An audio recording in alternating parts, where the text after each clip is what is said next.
Hey, Andrea, we're live on Yeah. Facebook. Hey, you did it. That's fantastic. Wow. I'll tell you, some days this technology is great, and some days you got to work at it a little bit.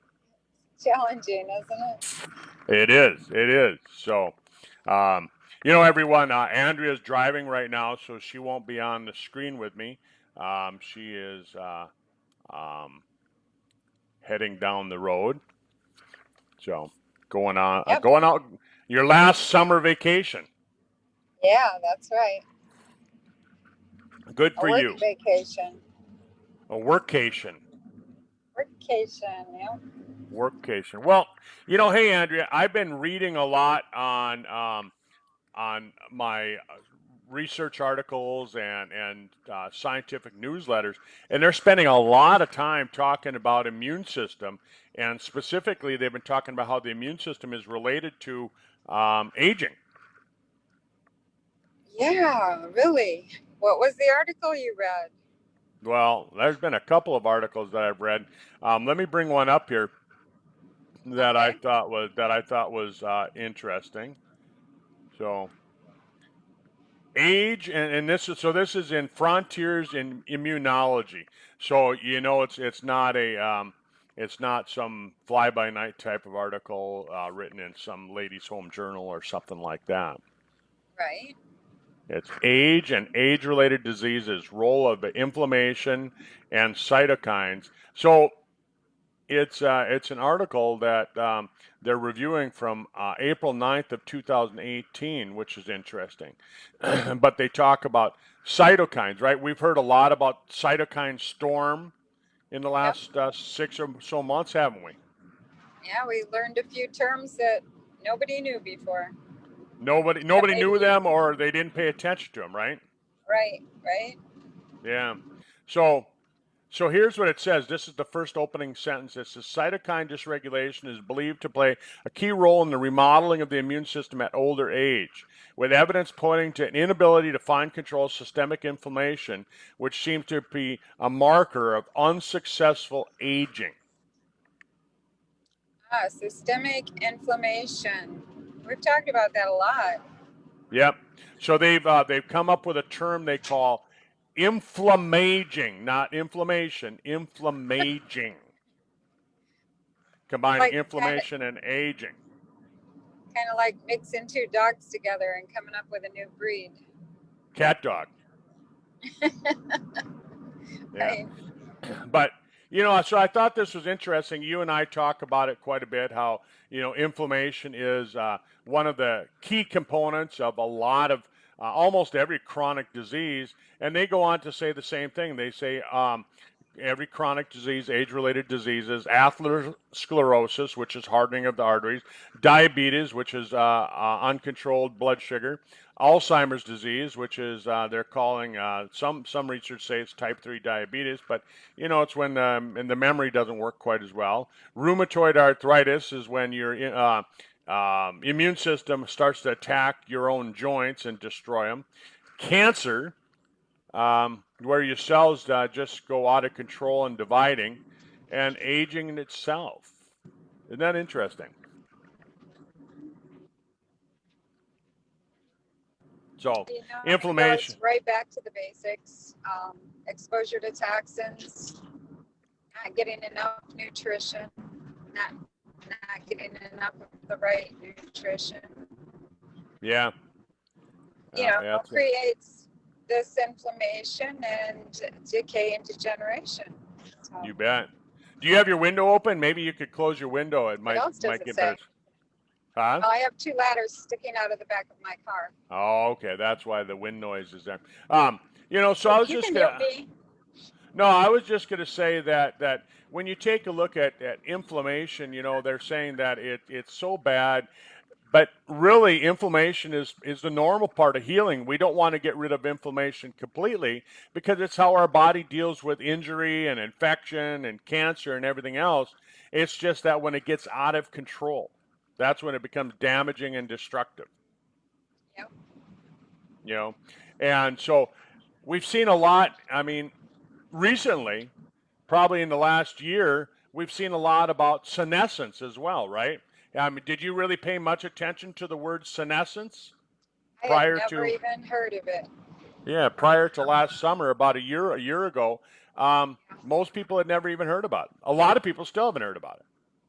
Oh, yeah. I mean, the people who listen to our call, and maybe a few thousand in the world and the scientists are the only ones that really know what senescence is. Yep.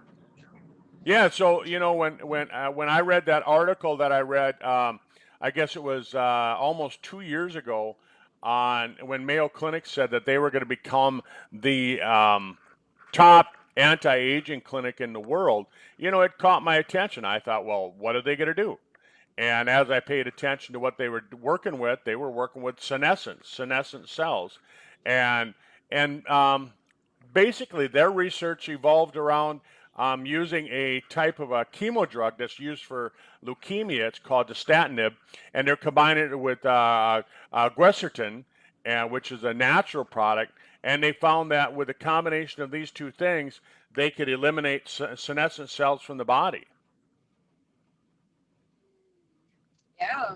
Well, I guess there's a couple of different ways to do that then. Right? And so I dug deeper into their article, and I said, okay, so how does dasatinib work? And I mean, this is how my mind kind of works. And I dug into it, and I was like, okay, so here's how dasatinib works. It works like ficitin. What's ficitin? Ficitin is a natural compound that comes from apples and strawberries and onions and a lot of other different types of plants. Anyhow, ficitin, I started doing my research on that, and I was like, wow, this is kind of interesting. So they found that you could get similar results as the chemo drug using ficitin combined with the quercetin, and I thought, well, that sounds interesting. So I started doing that. That was almost 2 years ago, and then when I was talking to Tom Maurer Senior, who was passed now, but Tom and I were talking about it, and he said, well, how did you figure it out? And I told him that I was reading that research by Mayo that brought me to that.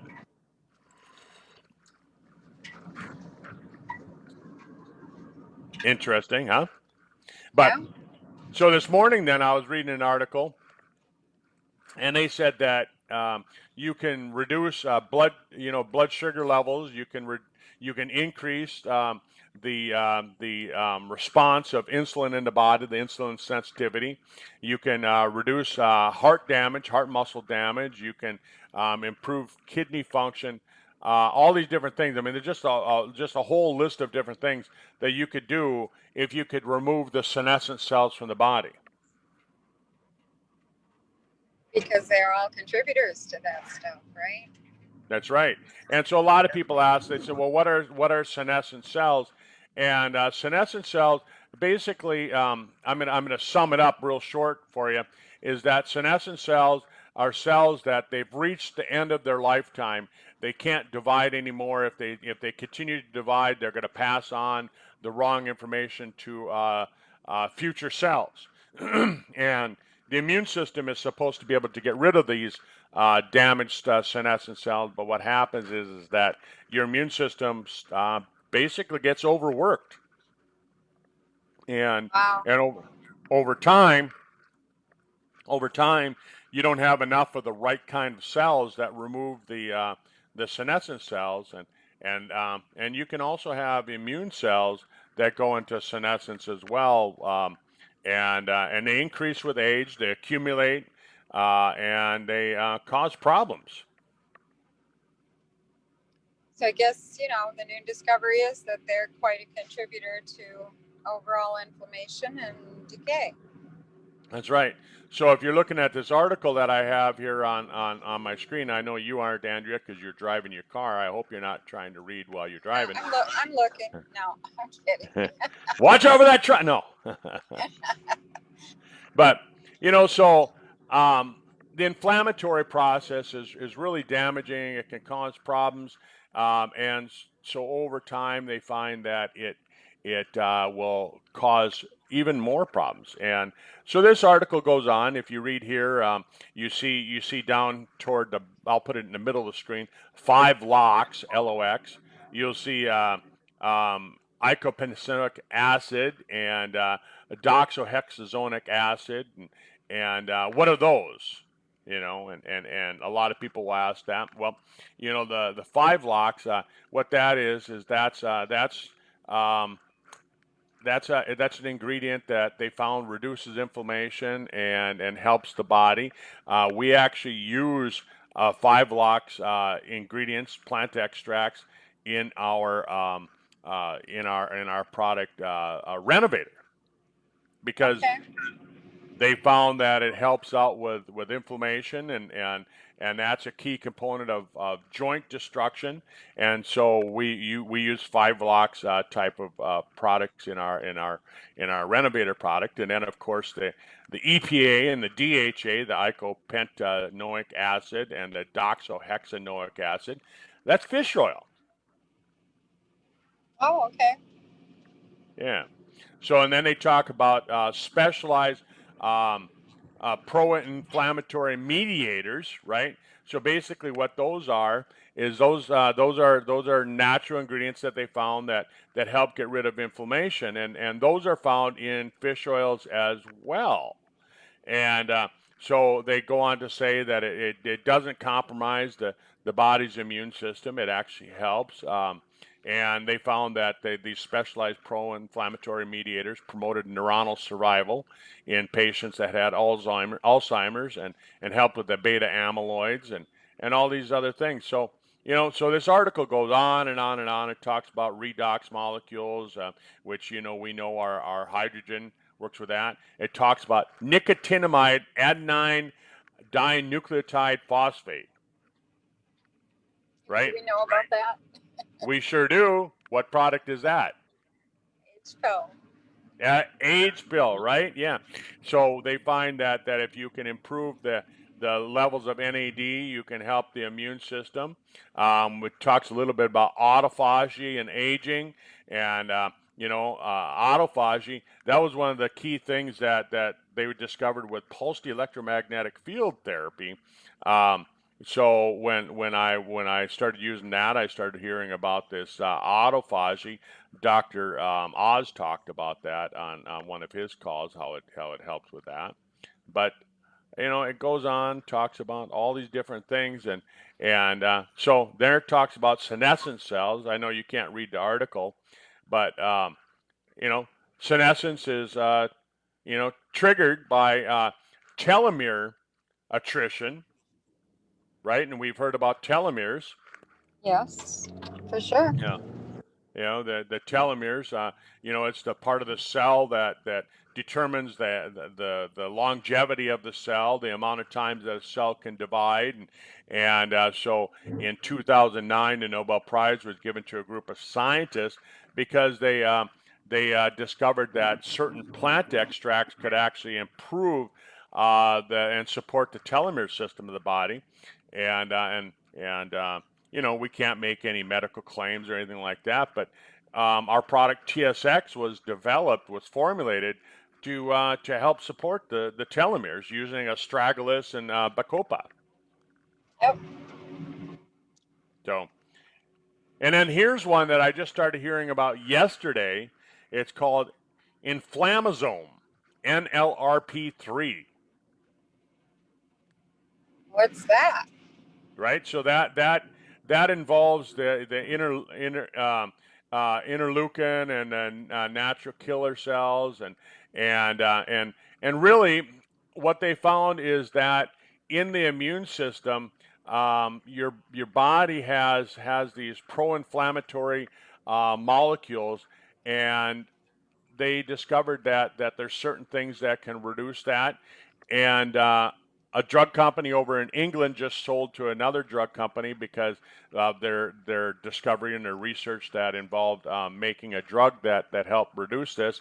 But bottom line is that when I continued to do some reading, omega 3s, fish oils, again, popped up. Oh, we can go isn't right it? back to the natural on almost everything, right? Yeah. So pro-inflammation. They say that a lot of people in the Western world, America and Western Europe, Australia, different countries, New Zealand, where we tend to consume a lot of uh, pro-inflammatory type of foods, like processed foods and processed meats and meat that was raised on corn-based diets and that. And what it does is it triggers the body to have chronic low grade inflammation. Wow. And So most of civilized society has inflammation. That's right. And if you take a look at omega threes and omega sixes, all of a sudden you start to realize that we're supposed to have a ratio of ideally 1 to 1, but if we could, we'd like to have at least 4 to 1. But typically, they're finding as much as a ratio of omega 6 to omega 3 ratio of 25 to 1. And again, ideally 1 to 1 would be what we want. That's crazy, isn't it?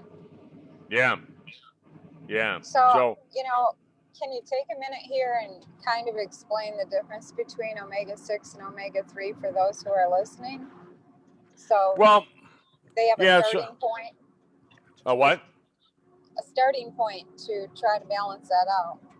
Oh yeah, I was going to get into that, but I just wanted to kind of finish up this article, and then so we Okay. can go through. You can go through this article. There's a lot of different things. It talks about, here it talks about cancer. It relates it back to the cytomegalovirus, which is it's a form of the herpes virus. They say that over 50% of Americans have this virus, that this cytomegalovirus, which is the herpes virus, a type of the herpes virus, it's laying latent, or it's dormant in most people. They don't even know that they have it. But 50 to 80% of Americans, they're saying, over the age of 40, have this, and uh, and your immune system is constantly fighting it to keep it from popping up and causing problems. So what happens is that even though you don't know that you have this, your immune system is constantly fighting it, and what that does is it forces your body to use up a lot of your T cells. Okay. So And then I anyhow, assume as we age and our immunity system gets more weak than it is, that is an even greater threat to us.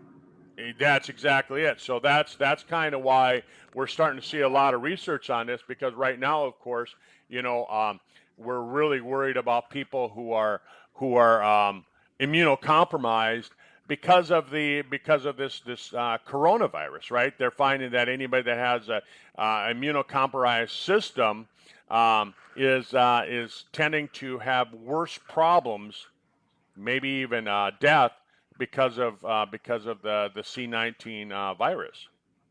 Right. So here I brought up, and I know you can't see this again, Andrea, but I brought up this article. This is from worldhealth.net. Worldhealth.net. So again, it's a source of information. It says health food swaps to support the immune system. So this is an article that was written just a month ago, August 25th, 2020. And so they're talking about, the basic responsibility of certain vitamins, minerals to support the immune system: A, C, D, E, iron, zinc. Um, and consuming foods rich in these nutrients will go a long way in helping you support a good immune system. Yeah. Even the government's coming out now and telling us that we need to boost our immune system. Yeah, so in this article, they quote, they go back to Harvard, and they said, according to Harvard Health, diet plays a role in the level of inflammation. So anytime you talk about the immune system, it seems like they're talking about inflammation, right? And isn't that the biggest problem with this C19 virus, is that they talk about inflammation of the lungs and the cardiovascular Yeah. system. But Yeah. so this article says, based on the Harvard article, that inflammation is increased when we eat less healthy foods like refined grains, which, what is that? Well, that's bread and pasta, right? Cereals, things Yeah. like that. Yeah. Fried food, sugary beverages like sodas and sugary drinks and energy drinks and things like that, and processed foods.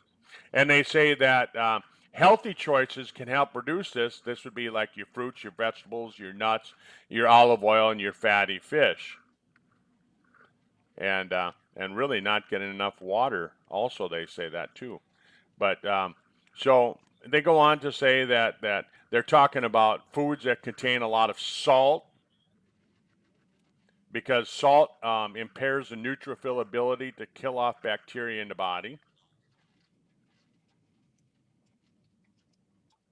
They talk about foods that are rich in fiber and probiotics and prebiotics, help the gut microbiome, so the healthy bacteria that found in your gut, um, and they help the gut. And what part? How much of your immune system is found in your gut? Like, I don't know, 80%. Yeah, something like 80%, right? So in reading all these articles, I kept coming across this word. Um, excuse me, the cytotoxic T cell, the C8 or CD8 positive T cell. Um, Another word for killer T cell or T lymphocyte. It's a type of a white blood cell that kills cancer cells, but it also kills cells that are infected with viruses or cells that are damaged in other ways. Hmm. So it's like the tank, or is it Yeah. bigger than a tank? Is it a missile? So, yeah. So as I'm reading about all these different things, I'm reading that, okay. So your body has these T cells. When you're born, you're given a certain number of T cells. So you've got a bucket of these T lymphocytes, right? Okay. And they're not specific for any type of a virus or a cancer cell. They're not specific for attacking certain things, but they become activated by something known as an antigen. And what that antigen is, it's a marker on a cell, and so these T cells become activated, and now they're specific only for that. Okay. So it locks into that. So over time, if all of your naive T cells, the ones that haven't been activated, the ones that haven't been used for specific things, um, over time, if you keep introducing them to new infections and new viruses and things like that, over time you're gonna pull those undifferentiated, those naive uh, T cells out of the bucket, and pretty soon your bucket's going to get low, Yeah, definitely. right? So that explains why when you get older, you can't fight an infection as well. Right, because you don't have the T cells to left over to do it. That's right. And so the article that I was reading yesterday was suggesting, and again, this is just a theory that they're suggesting. I don't know. I threw the question up there on Facebook just to, see if anybody else had the answer. But the question that these researchers are having is that if we start vaccinating everybody against everything from the day they're born, Mm-hmm. right? And so now they're getting introduced to all these different vaccinations. You're having to vaccinate against the flu every year because it mutates. And now with the new coronavirus, are we going to start vaccinating annually against that as well? Every time you do that, you got to pull another one of these T lymphocytes out of that bucket. Right? So over time, aren't you eventually going to speed up the loss or you're gonna run out faster? That makes sense to me. which is going to make you age because as you use them up, that's related to age, as these articles are saying, right? I mean, go back to Mm-hmm. this one here, go back to this first article that I had here, and they relate it directly to look at the article, age and age-related disease, the role of inflammation, right? And so then we start looking at the cytotoxic T cells, and you start putting two and two together. 2 plus 2 doesn't seem to equal 4 anymore. All of a sudden, it's a lot higher than that. Right. Interesting, huh? And so So I it's was good to have all this information. So, I mean, people who don't get this information have no clue about all of this, right. and Yeah, and they they would don't they think don't that they don't read the these more articles. you, yeah, the more you, the more vaccinations you get, the better off you are, or something. So this is something to really think about. Yeah. So here's an article. This is from August 18th, 2020. Um, Medical News Today by a Dr. James Kingsland. Fact checked. It was actually fact checked too, so we want to say that. But the article is titled "Immune Aging and How to Combat It," and it says, with age, the human immune system becomes less effective at tackling infections, less responsive to vaccinations. At the same time, that the aging immune system is associated with chronic inflammation, which increases the risk of almost all conditions linked to old age. Wow. Interesting, isn't it? Yes. So the article goes on to say that chimpanzees, gorillas, our closest primate relatives, live only about 15 years in the wild once they have reached maturity. um, Human evolution says that humans, it took us 5 million years to double that life expectancy to get to where we live to be about 30, 35 years old. And then in the 18th century, um, basically we started living longer. So it took us 5 million years to double our lifespan, and it only took us about 250 years, less than 250 years, to double it again. That's amazing. Isn't that amazing?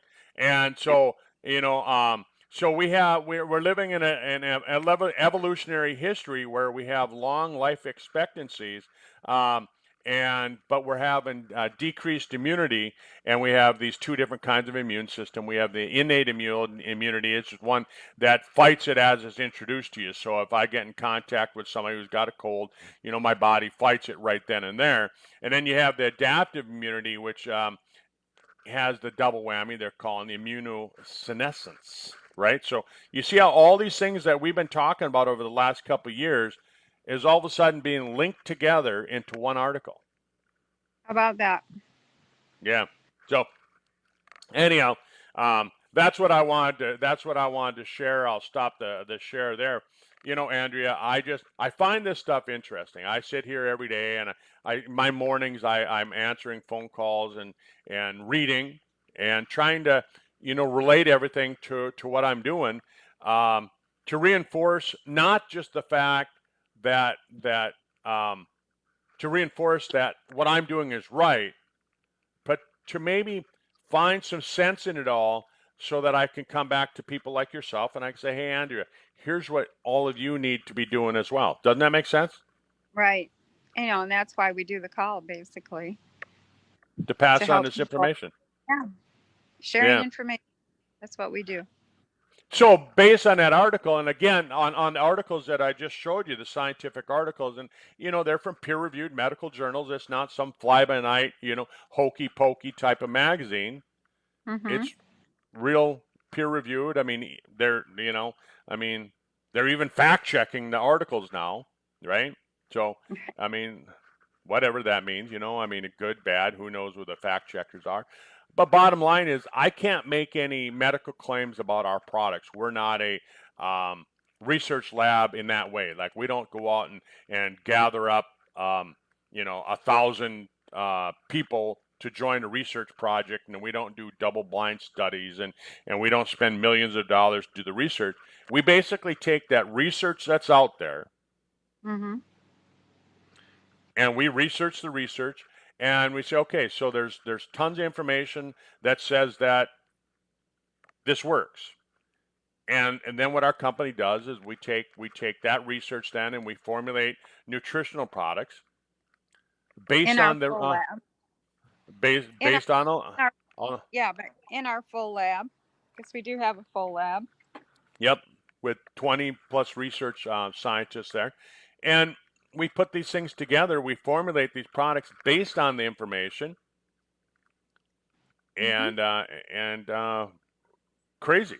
We come up with some stuff that is um, really some of the best stuff I've ever seen. Yeah, and all made out of plant-based substances or more natural substances and are non-toxic. That's right, non-toxic. And then as new research comes out, we update those formulations. I heard that we're going to be updating a few formulations that we have in the near future because there's been more science, right? Right? And that's important. That's important because a lot of companies they take and they come up with, like, let's say the research on vitamin C, and they make a vitamin C product and they never change their product. And 30 years later, they have the same product. Yeah. Yeah.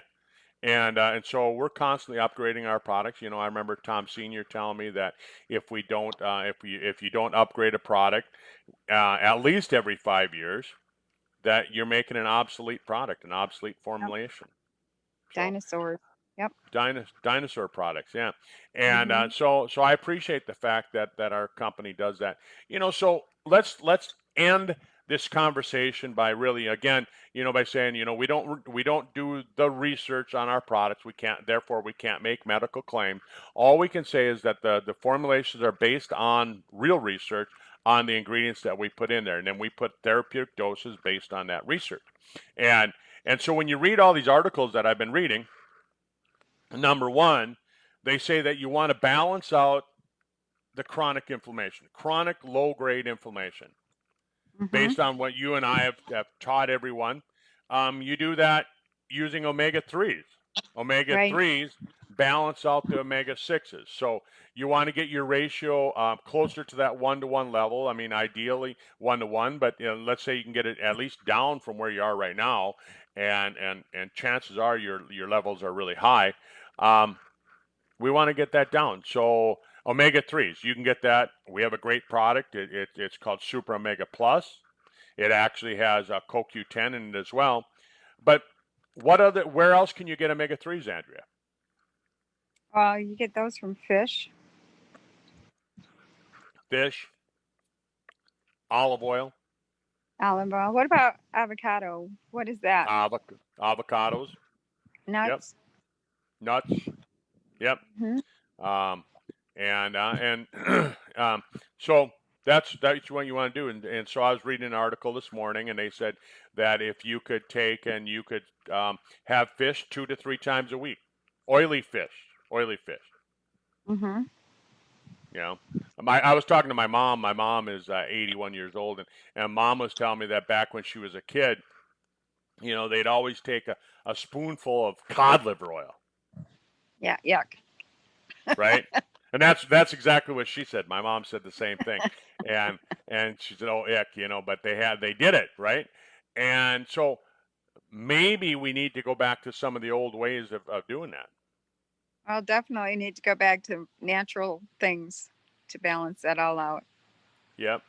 So as we age and we become older, and we have an older population, which they're saying we've got the most people now in the history of the world over the age of 65. We have to look at this whole science of senescence as well, and Right. uh, and so and so how do you get rid of the senescent cells? Um, well, you can do the chemo drug that the Mayo Clinic is promoting. I mean, that's one way of doing it, but they're saying that they aren't even doing human studies on it because they say the drug is too harsh for people. But Right. so right, so they're discovering all these senolytic compounds like ficitin and quercetin, epigenetic type of products, and so I know right now we're all sold out. Sizzle's all sold out of Stemolytic, but Tom took earlier this year, about a year ago, and he started working on his formulation. Um, where he was combining some of the top senolytic agents, and Eat before I this went to warm. yeah, before I went to Australia, about a year ago, he started sending me all these articles, and I got like just a huge library of articles that I read through before I went down to Australia, so I could report on this. But yeah, we put together what I guess we consider to be the top senolytic agent product. The best formula in the world. My It is. opinion. I My take it opinion. every day. For some reason, Andrea, when the product came out in March, I looked at it and I thought, I wonder if there's going to be, if this is going to be a sellout type of product. So I bought a year's supply for myself. That's cool. Good for you. So I've been taking it every other day as recommended since it came out in March. It's awesome. Yeah, and hopefully now we will have it coming back out, back online by the end of the year, and so the Super Omega, the Stemolytic product, the as far as like other products that boost the immune system, you and I talked about it last week. Avenger is a great product. It helps to balance out the immune system. Um, Yeah. that one works really good with the chronic immunity. It's got chaga in it, which is really really important. Um, and then based on the science that we were seeing this morning, that I was just reporting on, I know you couldn't see the article, but they're saying that the telomeres are so related to immunosenescence. And they found that if you could support healthy telomeres, you could reduce the senescent cells by up to 20%. Wow. That's huge. Yeah. So I take TSX. That's our telomere support product. I take 2 a day, and when I hit 65, I'm going to bump that up to 3 a day. Good idea. Oops. Yeah. So yeah, that's what I thought, and so I take that product. I mean, who would have known that it was an immune support product at the same time that it was a telomere support product, and then influence. We have influence, a Yeah, great that's a good one. We've got the term flu right in the middle of it. yep. So that uses elderberry well as a couple other Mhm. ingredients in it, um, and then we have the fucoidan. And fucoidan, a lot of studies on that show that the brown seaweed molecule, the lima mui, the fucoidan molecule, whatever you want to call it, um, is really good for supporting a healthy immune response as well. Oh, yeah, it's fabulous for that and inflammation. That's right. And then I was reading on Sunday, resveratrol, which is found in our Eternity product. We have trans-resveratrol, which is the best form of resveratrol. We have that in our Eternity product. And resveratrol is really good for the immune system as well. We have tons of great products for the immune system. Right? But, Yeah. and then, according to Linus Pauling, he said that anytime you have a chronic disease, chances are you have a mineral deficiency. And our SpectraMax products has 74 trace minerals, 40 antioxidants, and so it gives you what your body needs. And right now we have 2,500 different biological processes taking place right now at any given second. And so if you can support that with the right minerals and antioxidants, it's going to work that much better, right? Yep, you've got it. Sure You've does. got it. Take the bad out, put the good in. So and then the last one that I'm going to mention is going to be the 4Restore. Again, a lot of people don't relate 4Restore. It's a nitric oxide, L-arginine, L-citrulline product, and they don't relate that to immunity. But didn't we talk about that last week quite a bit? Yep, we sure did. Yeah. So if you want to go back to last week's video, you can read how 4Restore supports a healthy immune system as well. And so There you go, Andrea. Can you think of anything else that we might be missing here? No, I think you covered it really well, Doc. And, anybody that's watching this, they can always go to Doctor's Clinic, Doc Phys with Friends on Facebook, scroll back and listen to more awesome reports from you so that they can optimize their health. Or you can go on YouTube. Everything eventually gets put on my YouTube channel as well. So you can find it there. But Andrea, I guess I'll say goodbye for now, and I'll see you back here next week. Oh, I'm sure we'll talk before then. All right, but not on this particular call. Nope. Okay. Bye. All right. Have a good Bye, week, everyone. Bye.